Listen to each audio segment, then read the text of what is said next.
All right, and good morning and welcome to this session on the last day of the conference. It's been a good week? Yeah? How's the food been? Okay, I can tell you I do lots of major Microsoft events and the food is always the best here in New Zealand. Azure Machine Learning, from design to integration. If I was scheduling at this event, this would have been a Wednesday session, the first day, because I see this as a really great primer that shows you, in particular, if you're new to machine learning and Azure Machine Learning, how it has been designed to work from beginning to end, right through to the integration story. Here we are on the last day. I'm interested to know if anyone today is already working with machine learning, be it Microsoft's Azure Machine Learning or other products or platforms. Okay, we have 1 or 2.5 hands going up. Does that mean that I have no data scientists in the room? Would they be brave enough to show themselves through raised hand? Okay, all right, that's perfectly fine, as I will explain during this 60-minute session. Very brief introduction. My name is Peter Myers. I'm an independent BI expert, come all the way from Melbourne. Have worked for many, many years with Microsoft, evolving with their data platform, and data mining and machine learning don't escape my attention or their use in solutions that I design or support. What we're here to achieve in this 60-minute session then is a real primer. What is machine learning? How would we manage the life cycle of a machine learning project? And to demonstrate end-to-end how this could be achieved. Now, interesting that historically, man's always had a need to know what is likely to happen. Is there a tiger waiting around the corner for me? In the business world, we might see business people consulting with clairvoyance. Do you think that this is an appropriate way to plan or predict what could be in your business? What do you think? Some presidents have apparently consulted clairvoyance to assist them with war strategy. Not sure that that would be appropriate. Maybe this approach when it comes to predicting, but try convincing your IT manager that you need to install an aquarium of octopi to help support the predictive requirements of your business. We're here to talk about a more scientific approach to prediction, and that is machine learning.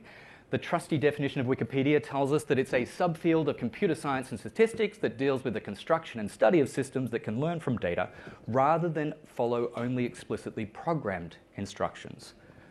Let me explain. We have a problem. We need to add 2 numbers together, so we consult with a developer.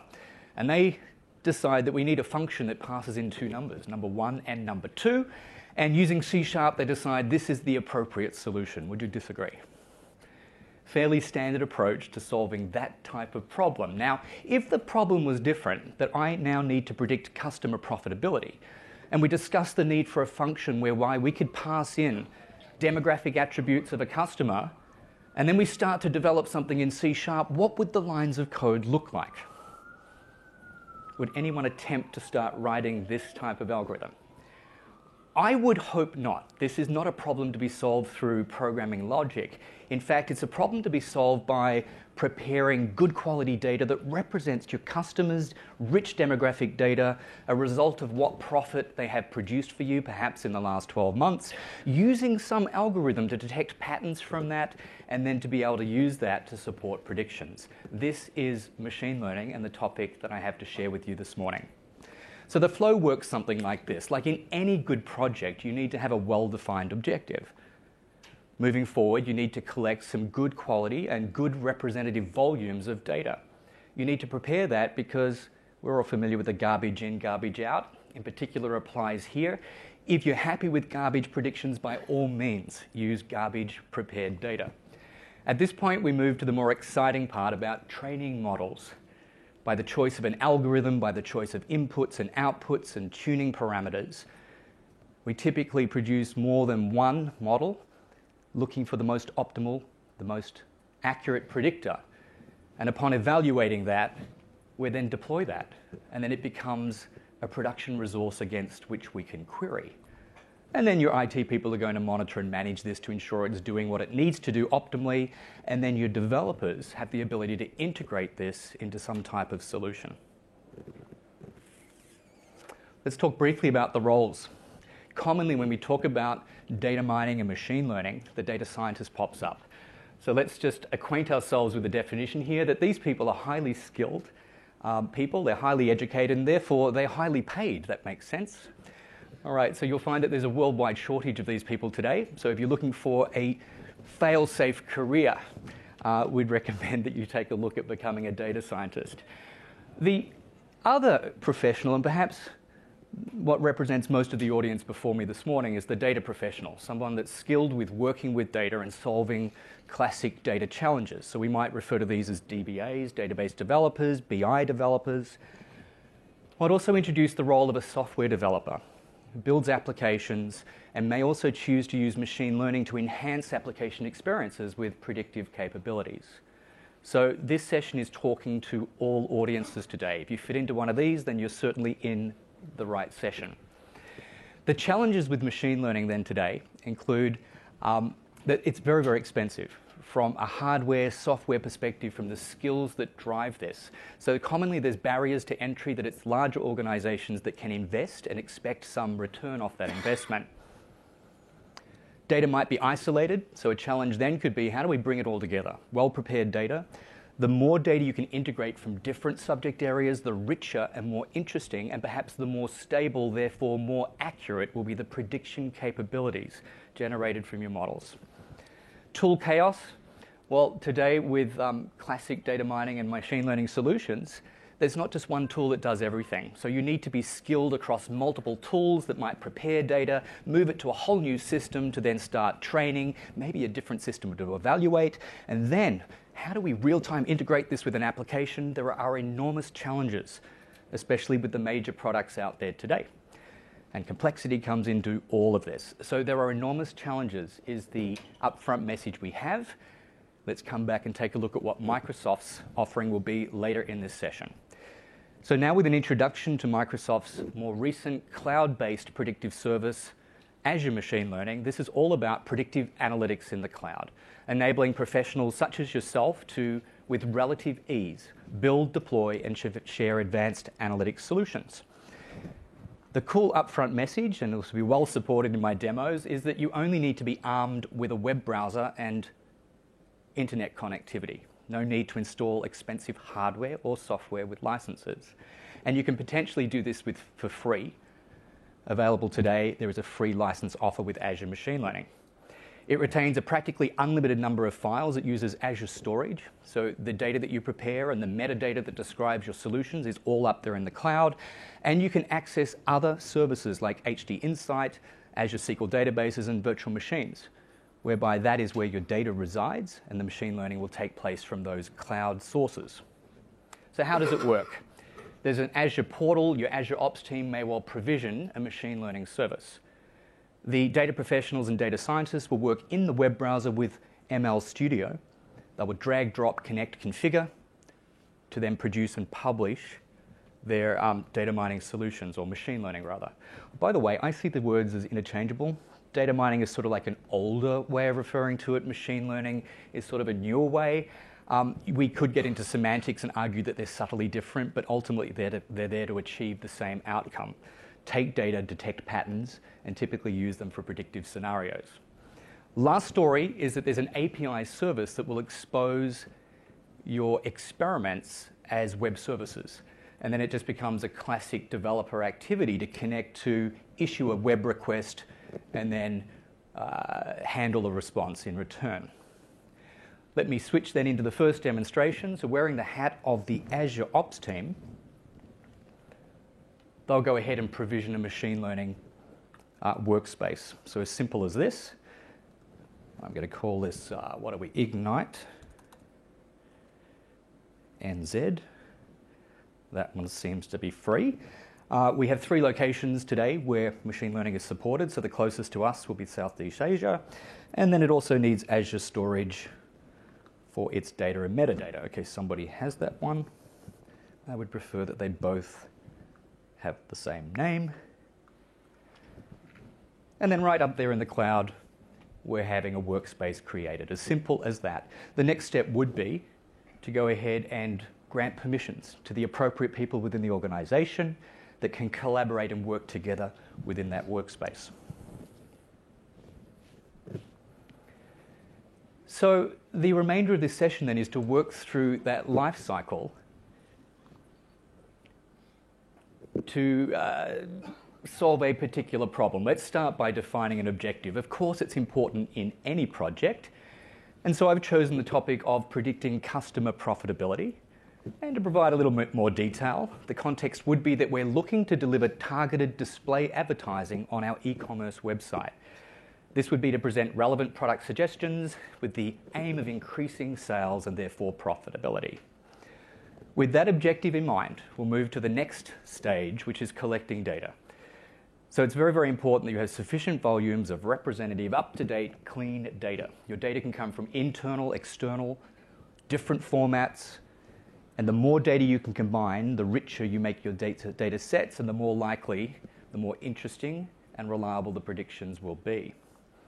So in the second demonstration, let me introduce you to the data. And keeping this reasonably simplistic in a 60-minute session, there's only so much I can achieve. What I have here is customer profit CSV file. Let me open it up in Excel. And the easiest thing to do would be just make this into an Excel table. Just take a glance at the column headers. We've got here 10,000 customers, first name, last name, and lots of interesting details about each. Age, marital status. Look at the already prepared data here, the yearly income rather than a continuous range. We've got buckets of 25,000. We've got number of kids at home, etc., etc. It's the last column where we see profit generated. So essentially, this set has come from two tables in the data warehouse. My customer dimension joined to sales history. Here's the profit for the last 12 months generated by each of these customers. And I'm satisfied that this is good, clean, representative data that's going to help me determine the profit class of each customer or of new customers. Moving to the next stage, how would we prepare this? Well, it's already been prepared in some sense. We've joined two sets of data together. We've got a rough result coming out of a system. Be aware that you do typically spend good time here ensuring that your data is of the highest and best possible quality. And that might mean cleansing, reducing, reformatting, identifying abnormal data. Depending on what you're trying to solve, you might oversample that because we're trying to detect fraud. Let's exaggerate it within the data. But if it's going to skew results, we're going to isolate it and remove it. Missing values, we could substitute them with constants, or we could use other mining projects to help better predict and fill in to complete this data set. Categorize continuous values like income into $25,000 ranges, or normalize continuous values into a range between 0 and 1. And of course, having the required data to begin with is really, really important. So how dissatisfying would it be to go to my customer dimension to find all I have is first name, last name, and email address? Is there going to be a lot of value mining that? Probably not. So a message to developers today that when you're designing solutions like an e-commerce application today, within legal boundaries, be as descriptive as you can about defining who your customer is, that when they register to check out something from the shopping cart, you're going to ask them questions. Where do they come from? How much money do they earn? Are they married? Is this creepy? Maybe. Okay. Please avoid what we refer to as the Afghanistani accountant problem. And no, I'm not being racist or isolating a particular country. But if you think about it, if you have defaults, which country do you come from? And Afghanistan is the first and the default. What profession are you? Accountant is the first and the default. You're likely to end up with a lot of data that you're going to have to remove because it will skew the results. All right, taking my demonstration to the next step. Profit generated is a continuous numeric value. Now I'm going to choose to use an amazing tool built into Excel or available today as an add-in, and that's Power Query. I'm going to do a simple transformation that is going to categorize the profit generated into 4 classes. It's either very low, low, medium, or high. And that's what I'm going to ask my machine learning model to predict, one of those 4 classes. So I simply come into transform, or rather add column. I'm going to add a new column called profit generated class. If the profit generated is less than 500, or rather less than 100, then I'm going to call this very low. Else if profit generated is less than 500, then low. Else if less than 1500, and yeah, I see the typo. And anything else we'll disregard as high profit. Of course, you could do this in the tool of your choice. And we could see here that if I just go ahead and transform by, let's just do a group by. Just as a glance, we can see the distribution of results across the 10,000, and that seems reasonable based on the business that we run.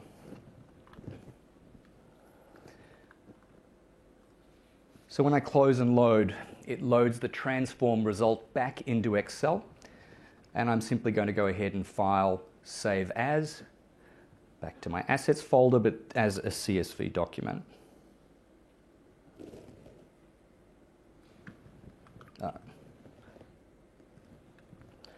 So I'm going to call this customer profit prepared.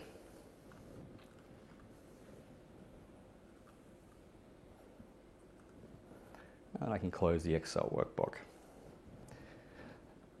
So that's my preparation. In reality, you're likely to spend significant time. What does that mean? It could mean weeks or even months getting the right sets of data, joining, substituting missing values, etc., etc. Stage 2 will be, now that we have a workspace and that we can hand this off to the data professional, they can access this by signing in to ML Studio. Remember, armed with nothing but a web browser and internet connectivity, they can upload data sets. So if you're going to work with local on-premises data, it eventually has to be in the cloud. And one approach, in particular for smaller sets of data, is that you can upload the data sets direct to the service. Thank you.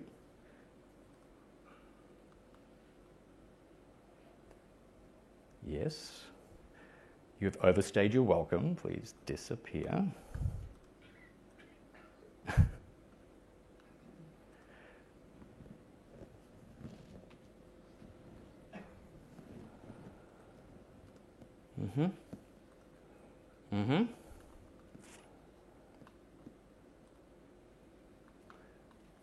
All right, we might try. Only in demonstration time. In front of a larger audience, by the way. I don't need a machine learning project to tell me that the larger the audience in front of you, the more likely that something like this will happen. Recover web page.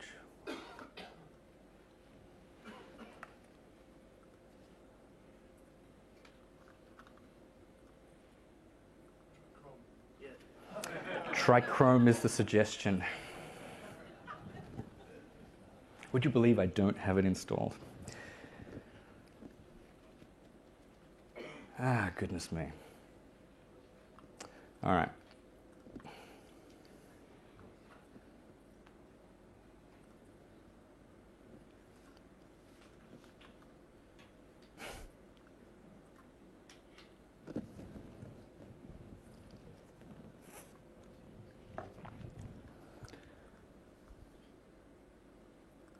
Seriously?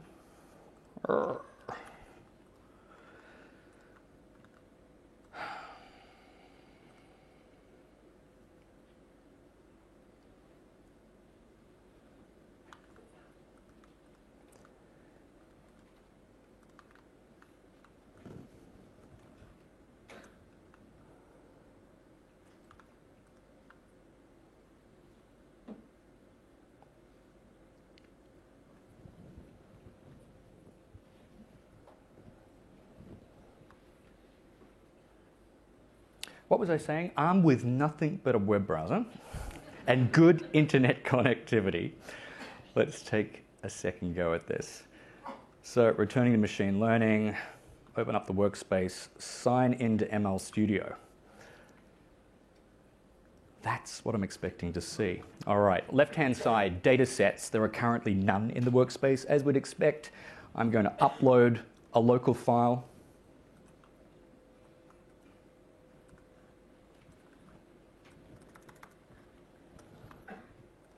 And there's my prepared data.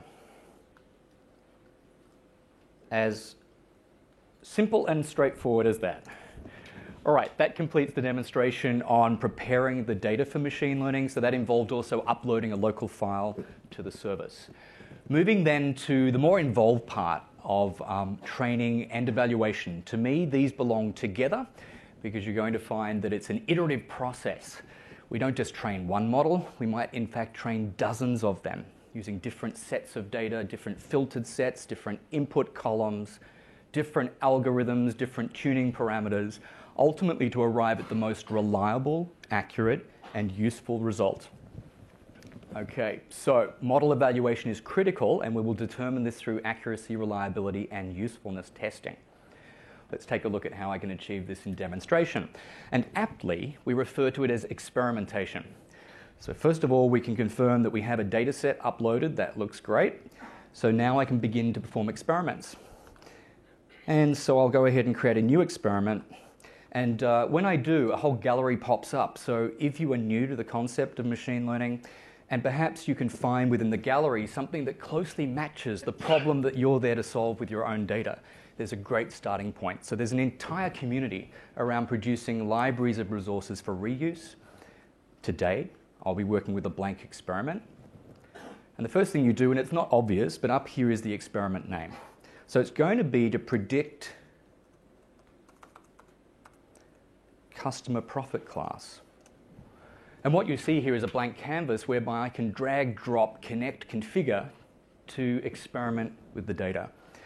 Save data sets shows me that here under my data sets that I have the customer profit prepared.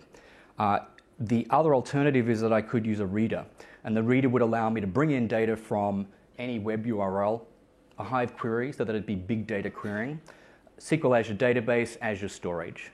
All right, as I've uploaded data, I won't be using that approach. Let me drag and drop customer profit prepared. And a right click here on the output node would allow me to visualize, and then I can look at things like customer ID and learn that it's pretty much unique. Number of children at home, I learned that there are in fact almost half the data is missing values, all right? So that's going to be problematic. So while you can clean up your data here within the studio, my recommendation would be clean it up closer to the source. If you're working on premises, use tools like SQL Server, Integration Services, Power Query to do the cleansing. Yet there are dozens of modules available to you to perform the cleansing here within the experiment itself. So something I've identified here is that the missing values of number of children at home is going to involve our attention. All right, next thing will be then to project columns. So note, if you type the name in here, if you know what it is, you can quickly isolate it. Otherwise, you could have drilled down through data transformation, manipulation, and found it. First thing I'm going to do is use this to eliminate columns that aren't of interest. So by launching the column selector here, let's begin with all columns and we'll exclude columns by name. So customer ID as a unique identifier isn't going to provide much value, likely not provide much value when mining. Likewise with first name and last name, yes, we could have the argument that we could derive other information from these. In the absence of having gender data, we could use lookups to actually derive gender, but we do have it in this case. What else I'll drop will be the number of children at home. Because we're missing half the data, it's not providing a lot of strength. And also I will remove the profit generated. Next, because I know that I've got missing values, and I didn't point this out, but there are missing values in the children at home. So in fact, there are only two that are missing. So how about we cleanse them up here, and I can cleanse them by simply saying, do a substitution and replace them with 0. All right, so I've arrived at the point where the data is now prepared and cleansed. I'm ready to start modeling. And a common technique that is used to scientifically evaluate whether a model is performing well is that we take our carefully prepared data, in this case 10,000 customers, and we split them into two sets. One set used for training, the other set used to test the accuracy of the predictions. So to help me do that, I simply look for a component that has the word split in it. So I will take that cleansed data and I'm going to split this using a 70% ratio. So from the left output, there will be 70% random cases, on the right side 30%. Note that if you double click, you can comment. Let me put the 70% in here and you'll see that those comments then neatly show up within the modules. Now with my carefully prepared and split data, I'm ready to do some mining. So we take a look at the machine learning group here. The first one will be to initialize the model with an algorithm. So of all the groups, anomaly detection, classification, clustering, regression, what type of mining task am I doing here? Looking to predict a label. Are they very low, low, medium, or high? It's classification, right? As opposed to regression that will be looking to predict a continuous numeric value. What profit would they generate? So we can narrow the extraordinary number of algorithm choices down to the classification algorithms, and then we can also narrow it down quite quickly as well. If you look at the prefixes to each algorithm, it's either multi-class or two-class. What do you think it is here? Multi-class, right. So two-class would be, do they have the disease, yes or no? We're looking to predict that. Here, we're looking to predict across 4. So I'm just going to choose the first here for multi-class, which is a decision forest. What I then need to do is train a model, drag it out, and then I'm going to connect the initialized model to the trained model, and then I'm going to go ahead and score it. All right, so if we train the model with 70% of data, we use the reserved 30% to score it. It's no different to you at school when you did an exam. How well did you learn about mathematics? All right, so how well does this model do its prediction? With that reserved 30%, it can predict and compare to know what the profit class was and how often is it getting it right. It's a very, very good test for accuracy. Now for the trained model, it's saying, hold on a minute, you haven't told me what column I'm using. What are we looking to predict? So I come in here and say it's the profit generated class. And now I've configured an experiment that prepares, splits, trains, and evaluates how good that model works. Now what I'm going to do, just to make this a little more interesting, is side by side, come on, multi-select, copy, paste.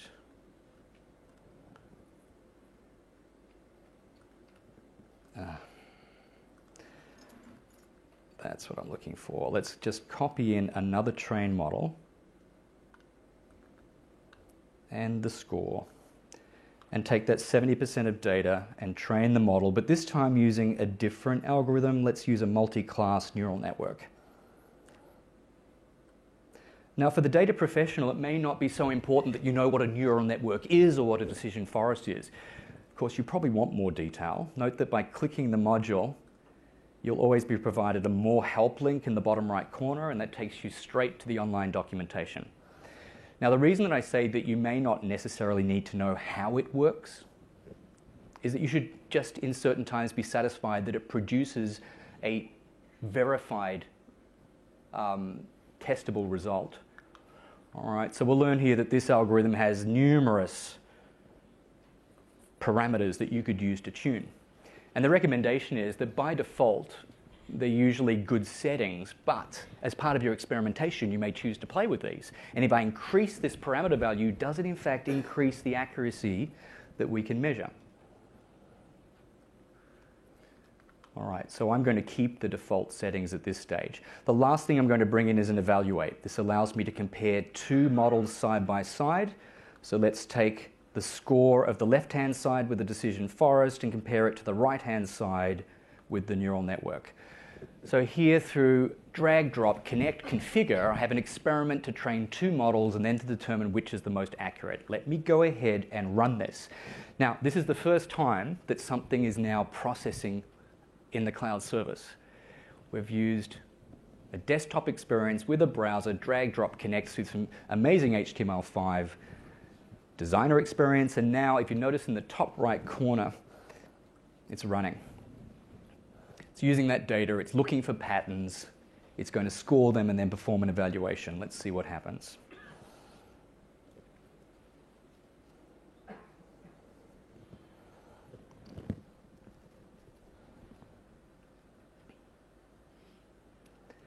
The cool thing is today with in-flight internet, you could be doing this on a flight between I don't know, does Air New Zealand have in-flight between Auckland and Sydney? No?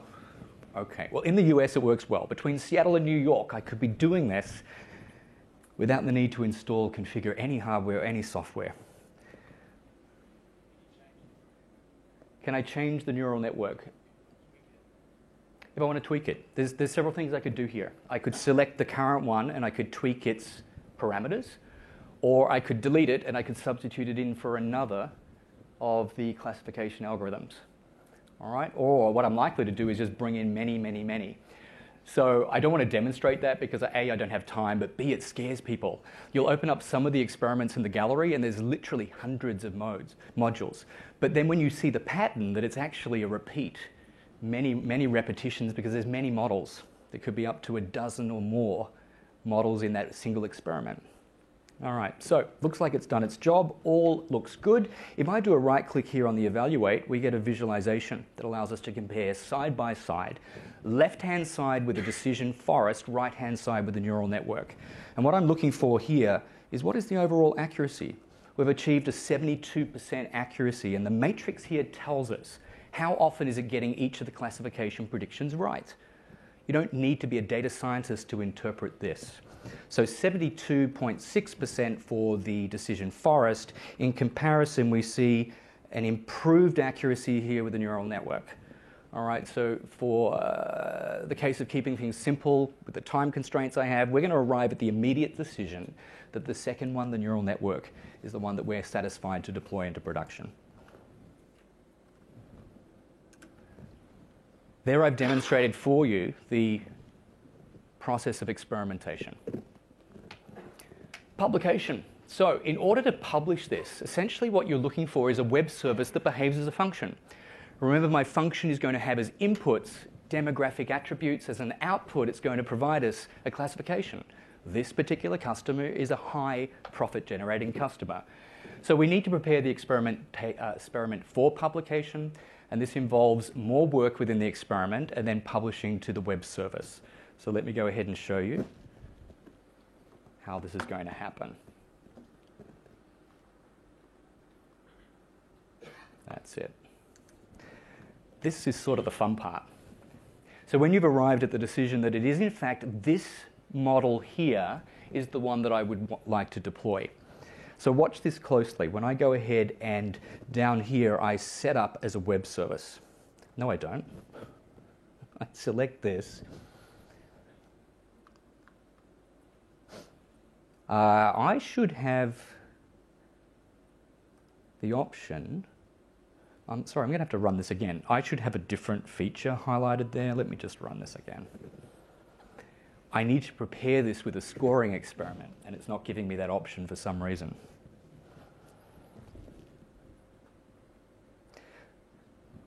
Set up as a web service. Will it work when you have multiple models? Absolutely it will. So the whole deal here is that I'm selecting this model here, and I want to set this up as a web service. No, you definitely have to choose the model. So I'm a little confused. Which one are you suggesting?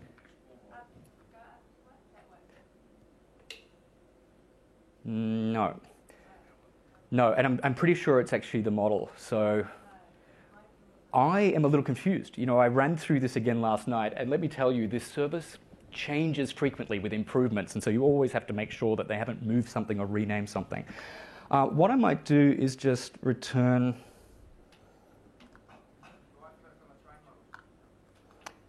Let me just reload it. I want to be absolutely sure. Let me just reload the experiment. Okay, and when I select this model,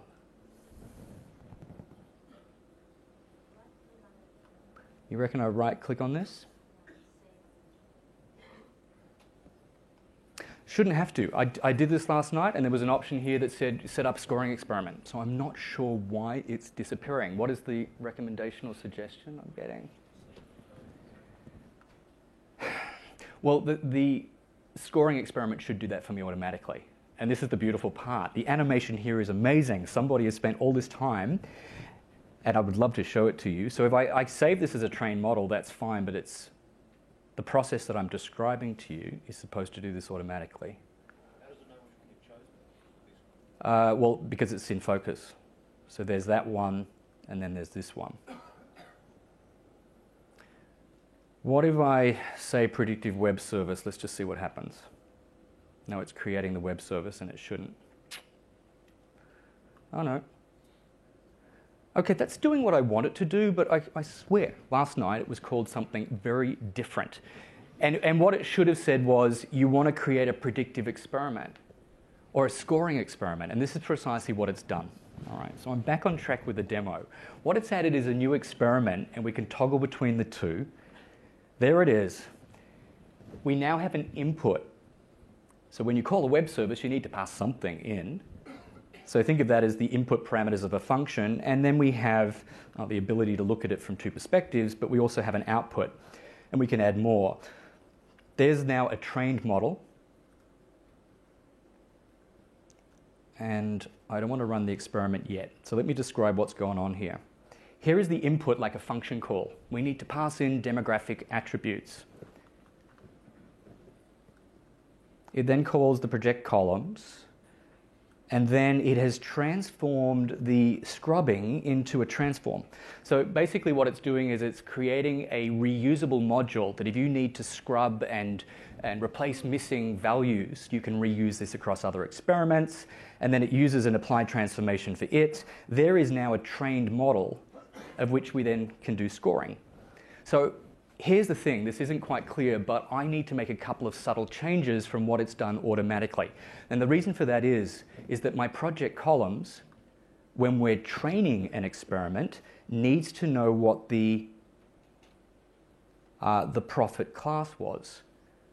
But when we're performing a prediction, we don't. We don't need to pass in a profit class, we want it to pass it out. So I am going to modify the project columns to say, do not expect that the profit generated class will be passed in. Then I need to break this, and I need to tell it that the input will come straight into here. Now likewise, when we look at the output, it's going to pass all of the data. I only want it to pass one thing, and that is the predicted score. So I'm going to pass in another project columns into here. So when it's done the scoring, I'm going to use this to eliminate everything except. So begin with no columns and include only the scored labels. And then that is what will be passed to the output. I'm also going to rename the input that's going to be called customer profile.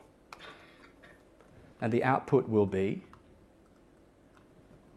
predict profit class. And assuming I've got this right, I go ahead and run. It validates that that design is workable. And essentially what I've now defined here is a function call that I'll publish as a web service. Question?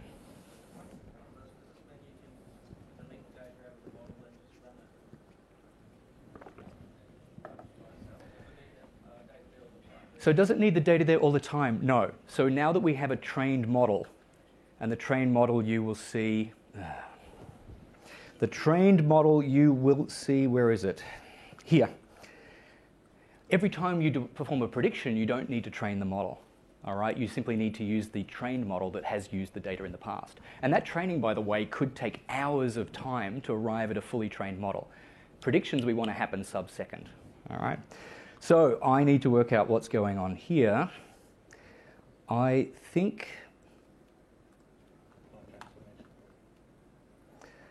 the problem is this. I want the applied transformations.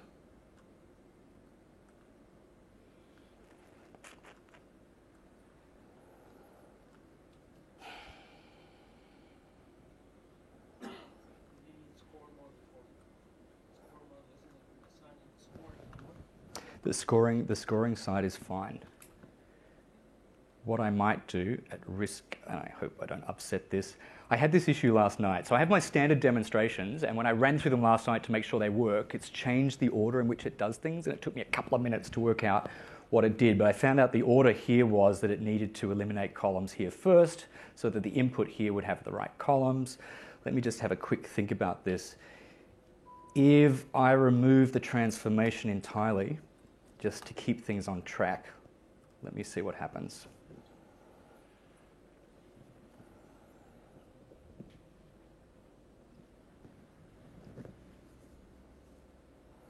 I'm just conscious that I have 20 more minutes to get through this demo.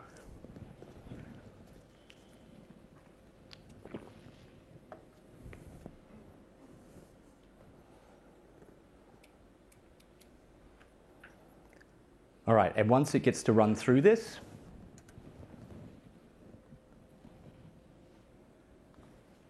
we can then start to publish it. All right, so the next phase will be, this will be published as a web service, and then your IT and your Azure Ops team might be then responsible for managing this and monitoring that it's all working as you'd plan.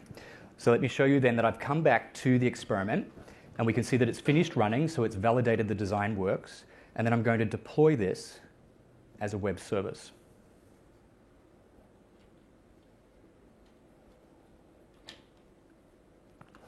And so it has managed to deploy the service, and it's giving us information here that you have the key, which is used for authentication, and there are, in fact, two different services available. You have the response request, which is for its synchronous real-time predictions. You also have a batching mode as well.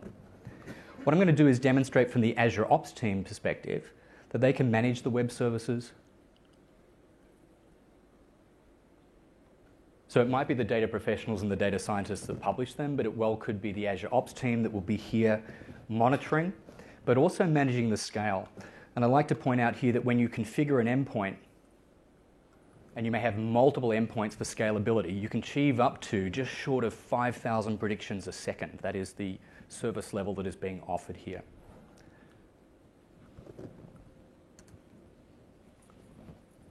All right, so that's the monitoring. There's also a story that your experiments and your services can be published to the Azure Marketplace and you can monetize them.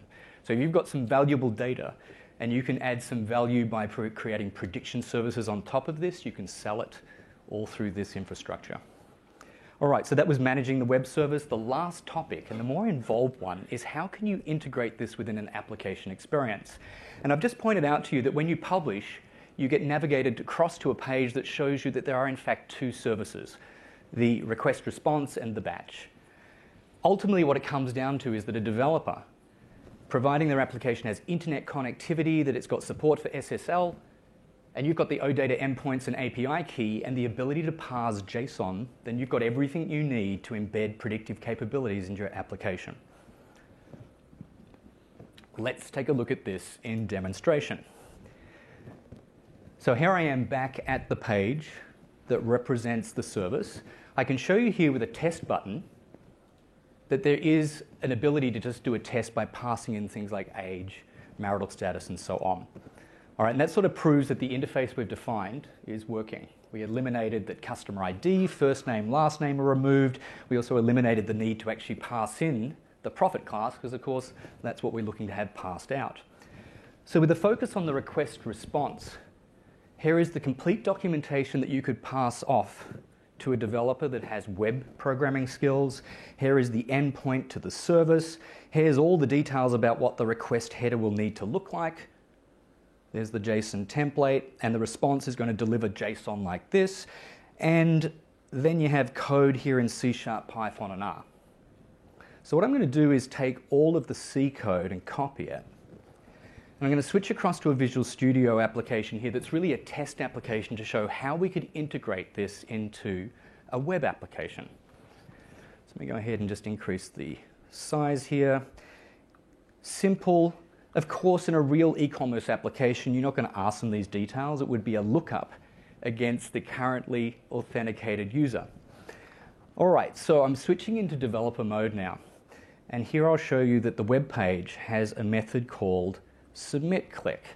And essentially what it does upon validating that you've got all of the details of the customer profile, it creates an object of type customer profile, passes in all of the values from the controls.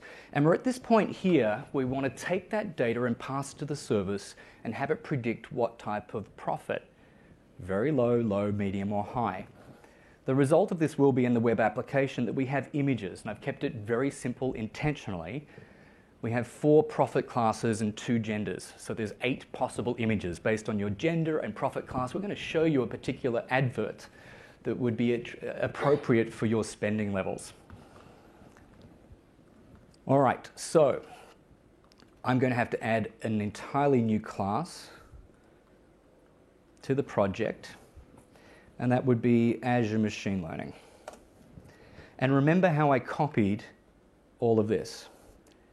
I'm going to use this as a starting point. Just paste it all in. But be aware that that copy and paste is for a console application. It wasn't designed for a web application.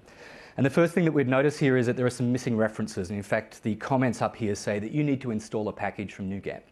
So let's go ahead and copy this, and Tools, NuGet Console, and paste it in. And you'll see here under the project references that there'll be 3 references added. So Newtonsoft JSON to parse JSON documents, and some HTTP modules as we see here. These 2. So I can now remove the comments. It's got the libraries of what it needs. I'm going to add an additional using in here because I know that I need to do some JSON parsing. Let me bring this namespace into scope. And then the name of the namespace would be better if we called it Test Prophet Class Prediction, because that's the namespace in which the web application has been developed. The first thing we see here is the definition of a class. This represents like rows and columns. So it's simply an object that allows us to bring together the inputs required to pass into the service. Next, we have a class called Program. I'm going to rename this. Remember, it was a console application. This is my now Azure Machine Learning class. And then because it was a console application, its entry point was a main method. I don't need that. I remove it. Next, and it's using a multi-threaded design. So it's looking to process commands asynchronously. Don't need that when you're rendering a page on a web server. So I'm going to rename this to become a public static method that returns a string. We'll name it the Predict Customer Profit class, whereby we pass in the profile of a customer and it's going to return a string describing the profit generated. What follows then is it's setting up the request. Essentially, it needs to send a JSON document that describes the request, and the web developer can be guided by the fact that there's a template. That's what the request needs to look like. Here you'll see all of the inputs required. I'm simply going to replace this line with my snippet number 2, and essentially what it's passing in is all of the properties of my customer profile that was passed in up here.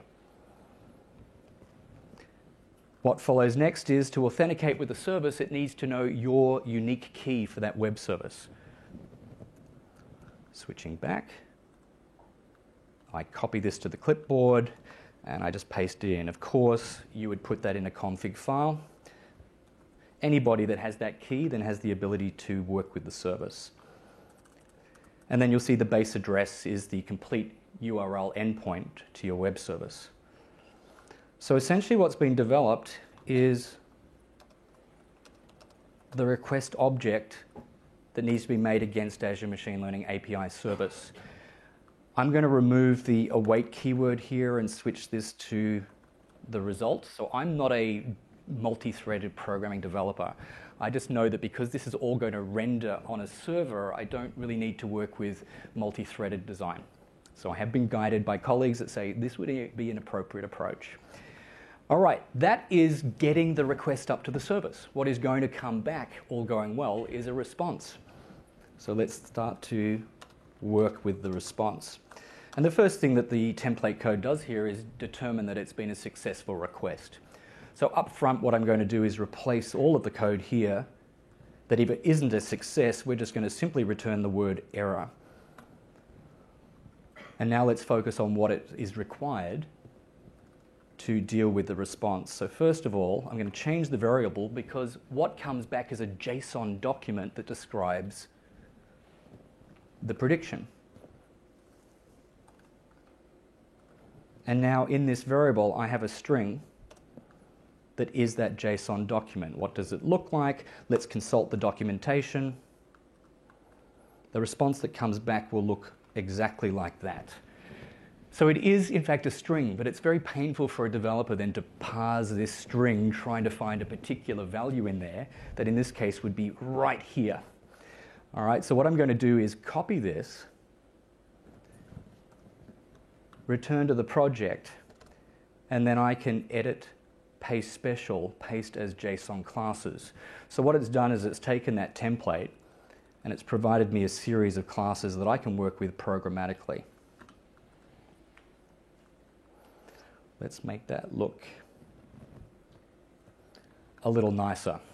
But also, root object isn't terribly descriptive. RRS response object is really what this represents. And also I could make these private. I don't need the rest of the application to even see these. I would regard them as helper classes. So in fact, I will select them all. And I think we can surround with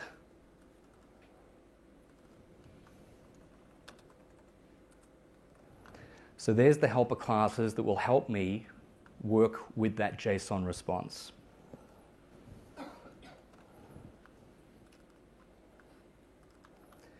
So there's the line of code. Go ahead, what did I call it? RS response. That's the name of the class that represents the response coming back. Go ahead and take that string and make it into objects that I can programmatically work with. And now I'm arrived at the point where I can return from the response body. Take a look at this. We have results. Within results, we have the predict profit class. Within it, we have a value. Within it, we have values. And if I take the first row, first column, that is the string that I'm looking for. Okay, if you take a quick glance at that structure, you'll find it here. Within results, we have a value. We have values, first row, first column. There is the code required to interact, send up a request, bring back a response. And now when I come back to my default page, instead of saying that I want to do, I just say go to my Azure Machine Learning namespace, go to the predict customer profit class, pass in the profile, it returns a string, and it's now stored here. The rest of it simply is display that on the page and choose the appropriate image. And I think we're now ready to test it. What do you think?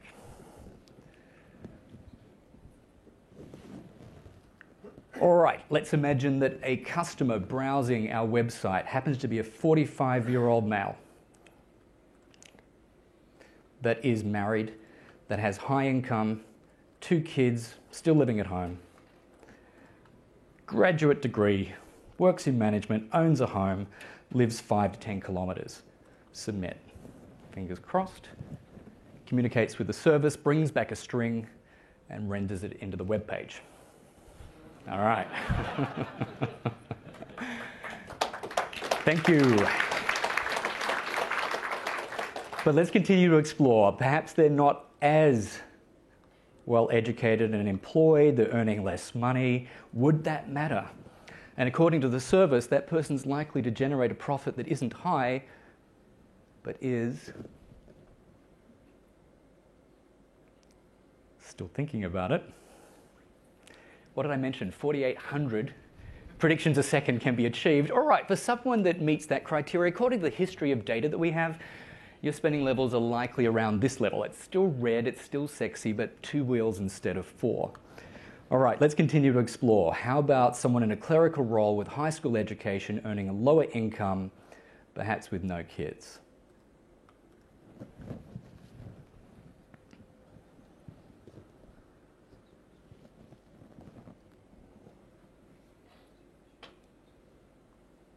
I have no idea why that's so slow. Ah. Oh, right, it's still red, still has 2 wheels. Let's continue and find out that if we went to, perhaps a 16-year-old single guy earning lowest income, partial high school, manual, no home.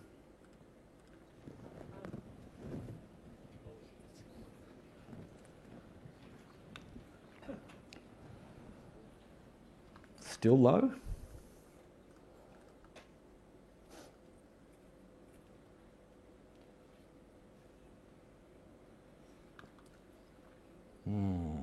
I'm getting some very, very slow responses here. This isn't so usual. So please don't judge this service on, oh my goodness, it's going to take 10 minutes to predict one customer. Did I want them as, yeah, there you go. What happens if they're not a homeowner? I want to see very low. Boy, what else can we do to drag this guy down? Lives closer to home, give them lots of children. That's what I'm looking for. All right, it's still red. You get 3 wheels though. Do you think it might change if it's female? Do you think purchasing patterns changed based on gender? They most certainly do.